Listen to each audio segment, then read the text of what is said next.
one of the things about training on data has been this idea that you're not going to train, or that these things are not being trained on people's copyrighted information.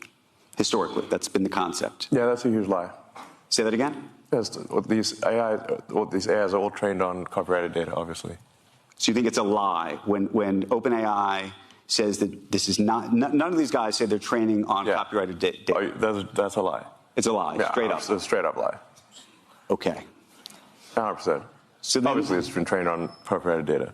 Okay, so let me ask you a second question, which is, all of the people who have been uploading... I mean, it's like one every minute, yeah. All of the people who have been uploading articles, the best quotes from different articles, videos to X, all of that can be trained on. And it's interesting because people put all of that there, and those quotes have historically been considered fair use, right? People are putting those quotes up there. And individually, on a fair use basis, you'd say, okay, that makes sense. But now there are people who do threads, and by the way, there may be multiple people who've done, an article that has 1,000 words. Technically, all 1,000 words could have made it onto X somehow. And effectively, now you have this remarkable repository. And I wonder how you think about that, again, and how you think the creative community and those who were the original IP owners should think about that.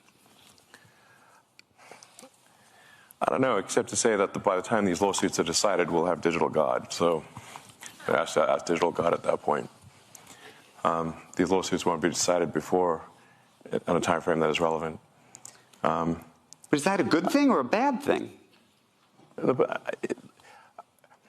I think we live, there's that, I don't know if it's actually a real Chinese saying or not, but may you live in interesting times. Right. It's apparently not a good thing. But I would prefer to, personally, I would prefer to live in interesting times. And we live in the most interesting of times. I think, for a while there, I was like really getting demotivated and losing sleep over the threat of AI danger. And then I finally sort of became fatalistic about it and said, well, even if I knew annihilation was certain, would I choose to be alive at that time or not? And I said I probably would choose to be alive at that time because it's the most interesting thing, even if there's nothing I could do about it. So then, then basically sort of a fatalistic resignation helped me sleep at night because I was having trouble sleeping at night because of AI danger. Now, what to do about it?